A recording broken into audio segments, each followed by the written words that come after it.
Bonjour à toutes et à tous, bienvenue sur Grand Littoral TV aujourd'hui en ce mercredi 20 juin, ravi d'être en votre compagnie. Voici d'abord vos prévisions météo du jour, de belles conditions estivales annoncées aujourd'hui dans la région. Ce sera plein soleil pour tout le monde, sauf peut-être près des côtes de la Manche où quelques voiles nuageux s'installeront parfois dans le ciel. L'impression générale sera quand même très agréable en ce mercredi avec des températures bien au-dessus des normales, sauf encore une fois du côté des côtes de la Manche, 16 degrés seulement à Boulogne et au Touquet, mais jusqu'à 20 degrés à Calais, 22 à Dunkerque, 23 à Saint-Omer. Les prévisions météo bien sûr après ce journal. À la une de l'actualité, d'abord une nouvelle reconnaissance nationale pour la région avec la victoire de Cassel hier soir lors de l'émission Le village préféré des Français 2018. La commune perchée sur le mont éponyme à 176 mètres a séduit le public français malgré une forte concurrence. Encore une fois, le public régional a su se mobiliser pour voter en nombre pour Cassel. Et après 3 Miss France en 4 ans, le beffroi d'Arras élu monument préféré des Français l'an dernier. Voici une nouvelle preuve de la richesse de notre région. La ville de Cassel peut espérer maintenant de belles retombées touristiques après cette victoire, mais aussi l'ensemble de la Flandre et de la région, bien évidemment. Dans cette édition, d'abord en images, après Sizouin, Bruay-la-Buissière et le Touquet, c'est au tour de Saint-Omer d'expérimenter le passage piéton en 3D, une manière de faire ralentir les automobilistes à l'approche de zones sensibles comme ici dans la zone commerciale des Fréfonds à Longueness. La peinture, les couleurs, la forme et surtout la perspective, tout cela donne donc l'impression en approchant que le passage piéton est comme en lévitation, et même si l'effet de surprise évidemment ne durera peut-être qu'un temps jusqu'à ce que tout le monde soit au courant de la tromperie, l'important c'est de sensibiliser quand même au respect des limitations de vitesse. Explication sur place au micro de Marine Kijek. Je pense que l'effet du trompe-l'œil il sera évidemment plus important au début, mais quelque part je pense que, étant donné la récurrence du passage des automobiles sur cette voirie, ce sera un petit message à chaque fois lorsqu'on passera sur cette voirie, bien de pouvoir faire en sorte de respecter les passages piétons où qu'ils se situent. Donc l'impact il sera évidemment important au démarrage, mais je crois que ça restera aussi quand même dans la durée. À Calais, les syndicats de police dénoncent le manque de moyens et surtout le sous-effectif, alors que le territoire est toujours autant soumis à la pression, avec plus de 500 dossiers de police judiciaire actuellement en attente. Parmi les fonctionnaires calaisiens, 3 doivent prochainement partir en retraite, 15 ont demandé à rejoindre le commissariat de Boulogne-sur-Mer ou même à être mutés dans le sud de la France. Ces départs s'ajoutent aux 20 fonctionnaires déjà manquants selon les syndicats. Les policiers calaisiens espèrent que des renforts seront annoncés début juillet, mais les syndicats sont pour le moment assez pessimistes. Écoutez ainsi Frédéric Balland, délégué syndical Alliance Police Nationale, quant aux raisons de ces départs volontaires et ses conséquences pour la police calaisienne. Il est au micro de Louis Caillé. Je crois que c'est la cocotte minute et là c'est le trop plein. Donc on a eu avec la présence migratoire, on a eu pas mal de travail. Donc les OPJ devaient même sortir sur le terrain, ils devaient laisser leur dossier de côté. Donc là ils reviennent un peu parce que la situation est un peu plus calme, même si elle n'est pas réglée. Ils reviennent à leur travail d'origine, mais bon, ils se retrouvent avec des dossiers à traiter. Et derrière chaque dossier, il y a une victime et ça, ils en sont conscients. Donc au niveau professionnel, c'est très difficile à gérer.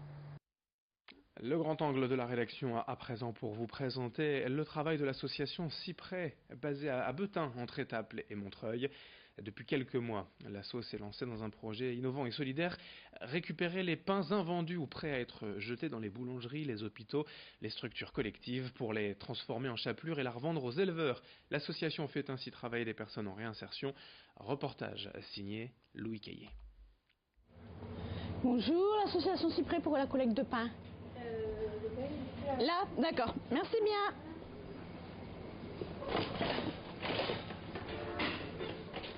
Chaque matin, c'est la même routine. À 8h pétantes, 2 salariés en insertion prennent la route pour une tournée de plusieurs heures.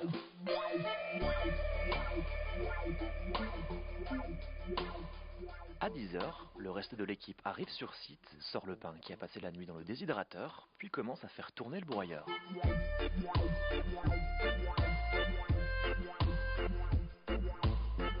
Une fois le binôme de collecte revenu, on pèse, trie, coupe, puis direction le déshydrateur. Elles ont toutes fonctionné sur tous les postes de l'atelier, donc elles conduisent, elles accompagnent la conduite, elles trient toutes, elles savent toutes couper, elles savent toutes broyer et elles ont aussi une aptitude à pouvoir appeler de nouveaux fournisseurs. On les met en lien avec le démarchage collecte et elles sont sensibilisées à la vente du produit fini. Donc elles savent toutes faire tous les postes. L'association n'a cependant pas vocation à salarier ces personnes sur le très long terme. Elle se veut un tremplin, une passerelle vers le retour à l'emploi durable. C'est pour cela qu'elle propose non seulement un accompagnement personnalisé pour chaque personne, mais également un contrat de 6 mois à durée déterminée, renouvelable jusqu'à 4 fois. Pour ces femmes qui étaient éloignées de l'emploi, c'est un soulagement et une aide précieuse. Ça a été très long quand même, beaucoup de réponses négatives avant d'avoir une réponse positive ici. Dès qu'on a la chance de partir, nous partons. Et on laissera la place à quelqu'un d'autre. Aux autres. Petit à petit, les projets professionnels se dessinent et se précisent. Dans le milieu de la boulangerie, dans le milieu de l'industrie tout court. Maintenant, on va rentrer dans la phase où les salariés vont partir en immersion 15 jours en entreprise pour valider ce projet professionnel. Mais toutes, elles s'accordent à dire que le revivent. C'est le terme d'ici. Aujourd'hui, l'association récolte 600 kg de pain en moyenne par jour et espère atteindre son objectif fixé à 1 tonne d'œufs d'ici l'été. Pour y arriver, il faut trouver les donateurs, mais surtout les personnes intéressées par le produit fini. Là, on commence à avoir d'autres personnes qui se manifestent, notamment dans le monde de la volaille. On va recevoir vendredi une personne qui serait intéressée aussi pour vendre des big bags pour la volaille, et également aussi tous les grosses piscicultures pour le domaine du poisson. Donc nous, on est très contents de pouvoir un peu diversifier nos ventes. Et là, on est en train d'étudier avec d'autres associations des partenariats pour faire ce qu'on appelle des plateformes. C'est-à-dire qu'ils feraient une partie de la collecte à notre place, viendraient déposer le pain sur des plateformes, et nous, on viendrait rechercher ce pain sur ces plateformes pour venir ici les transformer. Voilà un peu ce qui est prévu en fin de l'année 2018. Voilà pour ce grand angle signé Louis Caillé. Pour finir ce journal, quelques images quand même de l'exposition actuelle au Louvre-Lens jusqu'au 23 juillet. L'Empire des Roses, chef-d'œuvre de l'art persan du 19e siècle, un hommage à l'héritage artistique des Qadjars, peuple ayant régné sur l'Iran de 1786 à 1925. Ces souverains étaient eux-mêmes des artistes, ils pratiquaient la verrerie, le dessin, la calligraphie, mais aussi l'art du métal. 400 œuvres dont une grande partie présentée en exclusivité mondiale. Et c'est le couturier Christian Lacroix qui signe la scénographie de l'expo au Louvre-Lens actuellement jusqu'au 23 juillet. Fin de ce journal sur Grand Littoral TV. Dans un instant, vos prévisions météo. Merci de votre fidélité.